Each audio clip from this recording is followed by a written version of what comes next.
Baik pemirsa, sebelum kita melanjutkan perbincangan membahas tadi apa yang disampaikan oleh masing-masing pasangan Cagup-Cawagup di Pilgub Jakarta, kita menuju ke Jawa Barat terlebih dahulu. Kita melihat apa yang saat ini sedang berlangsung di kantor KPU Jawa Barat, di mana ada 4 pasangan calon yang juga akan menanti proses pengundian nomor urut. Kita juga bawa Anda untuk bisa melihat suasana di KPU Sumatera Utara dan juga KPU Jawa Tengah.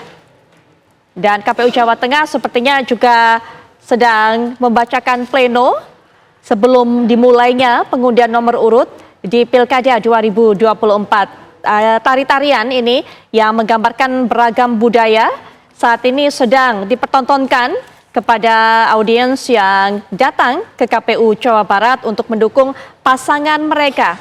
Informasi untuk Anda pemirsa, ada 4 pasangan calon yang meramaikan Pilgub Jawa Barat, yaitu pasangan Deddy Mulyadi Erwan Setiawan, kemudian juga Ahmad Syahiku, Ilham Habibi, Acep Adang Ruhyat, dan Kitalis Dwi Natarina. Kemudian juga JJ Wiradinata dan Ronald Surapraja. Kembali kita akan nantikan bagaimana prosesi pengundian nomor urut di sana. Potensi-potensi yang terjadi dinamika di Jawa Barat seperti apa kemudian Mas Adit? Ya, saya pikir Jawa Barat itu detik-detik terakhir ya yang menentukan ya di hari bahkan sampai malam ya yang kita perhatikan gitu ya. Ada satu situasi di mana terutama PDIP yang berharap Anies Baswedan untuk bisa bergeser ke Jawa Barat gitu ya. Dan mungkin ada beberapa calon juga yang saya dengar ikutan bergeser juga. Dan itu yang petanya kemudian menjadi kelihatan sekali PDIP itu di detik terakhir itu tidak begitu serius gitu untuk memperlihatkan itu karena punya harapan penuh dari Anies yang kelihatannya tidak berminat untuk itu. Tapi kalau calon lain saya pikir sudah cukup kuat ya, matang seperti misalkan Deddy Mulyadi, meskipun calon wakilnya itu yang berasal dari Golkar yang tidak begitu populer ya, tidak kalah populer dengan Deddy Mulyadi. Yang menarik itu adalah bagaimana PKS itu kelihatan sangat full tim gitu ya, sampai menurunkan presiden PKS sendiri gitu untuk bisa memenangkan pertarungan ini gitu ya. Dan itu artinya PKS juga mungkin tahu diri gitu ya bahwa ini adalah battle yang sangat serius buat mereka gitu ya, sehingga mereka berpikir bahwa daripada calon lain yang dipersiapkan lebih baik ketua umumnya atau presiden partai. Meskipun kita juga harus akui bahwa Pak Saihu sendiri kan juga pernah di eksekutif ya dan juga pernah jadi anggota legislatif ya, itu juga cukup memadai. Cuma masalahnya adalah Pak Ilham ini yang belum pernah, kalau istilahnya Mas Toto tadi ya, jadi manusia elektoral itu belum pernah gitu ya. Ini yang kemudian jadi dalam tanda kutip yang beban gitu ya, yang kelihatan. Tapi kalau kemarin berdasarkan hasil survei terakhir yang disampaikan oleh indikator gitu ya, itu menurut saya surprise ya, karena memang ternyata gapnya sangat jauh. Tapi menurut saya juga masih akan banyak hal ya. Karena saya menduga bahwa pemilih PKS itu kan cerdas gitu ya. Dia akan bisa merubah keadaan dalam bentuk apapun gitu ya, terutama di Jawa Barat karena dia tahu ini adalah basis. Jadi gini Mbak, kalau di survei itu kadang-kadang orang-orang yang sangat kritis dan sangat paham bahwa survei itu bisa digunakan dia akan bisa memilih silent Mbak, ketimbang dia harus bersuara gitu. Jadi saya pikir hasil survei itu Bukanlah kondisi pada sesungguhnya begitu ya? Belum menentukan pertarungan sesungguhnya kalau dugaan saya. Sehingga kemudian kenapa kemudian Aher sebagai ketua tim sukses Saihu Ilham dengan percaya diri bilang ya saya aja dulu dibontot, nomor bontot, sehingga kemudian apapun bisa terjadi. Baik. Artinya menarik ya, meskipun di atas kertas sudah ada yang mengunggulkan Deddy Mulyadi, tapi dalam realitanya nanti kita akan lihat. Karena bisa jadi mungkin mesin politiknya PKS juga belum panas, yang lain juga belum bergerak gitu ya, termasuk juga PDIP. PDIP saya pikir di beberapa daerah seperti di daerah pantai itu kan juga kayak itu juga cukup kuat gitu ya. Jadi artinya ini akan menarik ya. Baik, kita juga kembali lihat di layar kaca, kami bagi 4, kami pertontonkan kepada Anda dan juga kami tunjukkan kepada Anda pemirsa apa yang terjadi saat ini di masing-masing KPU di berbagai provinsi. Tentunya KPU Sumatera Utara, kemudian KPU Jawa Barat, KPU Jawa Tengah, dan juga KPU Sulawesi Tenggara.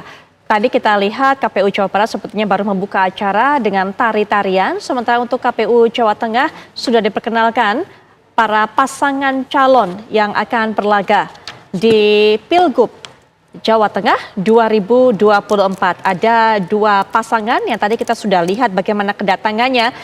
Yang pertama ada Andika Perkasa dan juga Hendrar Prihadi atau Hendi, kemudian juga Ahmad Lutfi dan Taj Yassin Maimun. Taj Yassin Maimun dan juga Ahmad Lutfi tadi kita pantau kedatangannya ketika baru saja tiba di kantor KPU Jawa Tengah.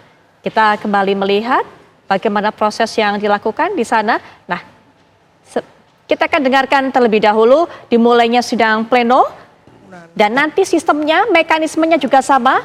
Para calon wakil gubernur mendapatkan kesempatan terlebih dahulu untuk bisa mengambil nomor, tapi itu bukan nomor undian, bukan nomor urut, tapi adalah nomor antrian.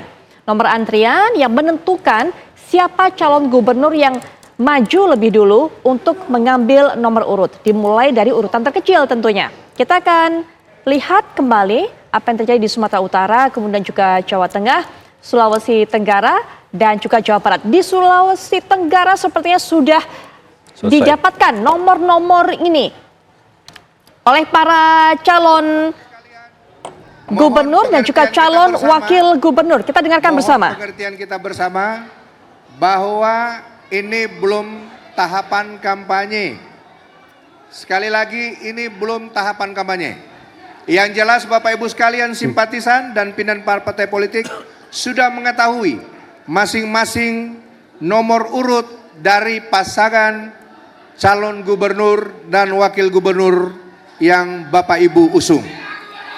Baik, untuk pertama kami memintakan pemegang nomor urut 1 untuk menyampaikan kepada KPU. Ya, mari Bang. Nomornya Pak. Mari. Nomornya kayak gitu. Oke. Nanti kan.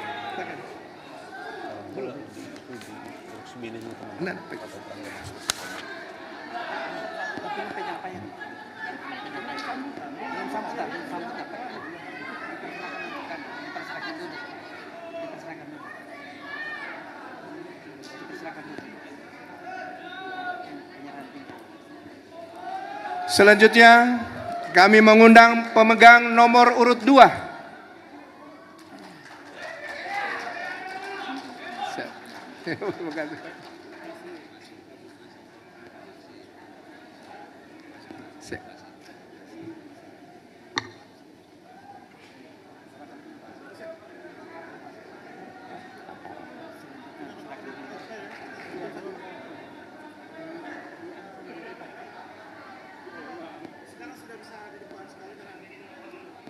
Kemudian selanjutnya kami mengundang pemegang urut 3.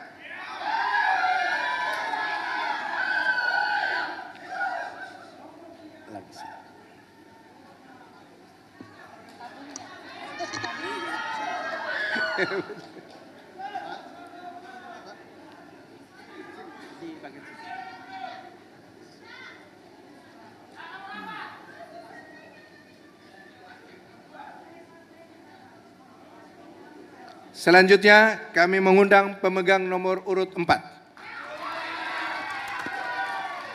Baik pemirsa, kita sudah lihat para calon gubernur dan juga calon wakil gubernur Sulawesi Tenggara ini sudah diperkenalkan. Mereka juga sudah mengambil nomor urut mereka tentunya. Ada 4 pasang di sana, yaitu adalah Andi Sumbangeruka Hugua, kemudian juga Lukman Abu Nawas Laode Ida, Tina Nur Alam, LM Taufik Ihsan Ridwan, dan juga pasangan Ruksamin, LM Syafi'i Kahar. Kami akan jeda sejenak dan saat kami kembali nanti rekan kami Agita Malika akan menemani Anda di Breaking News. Pastikan Anda masih bersama kami.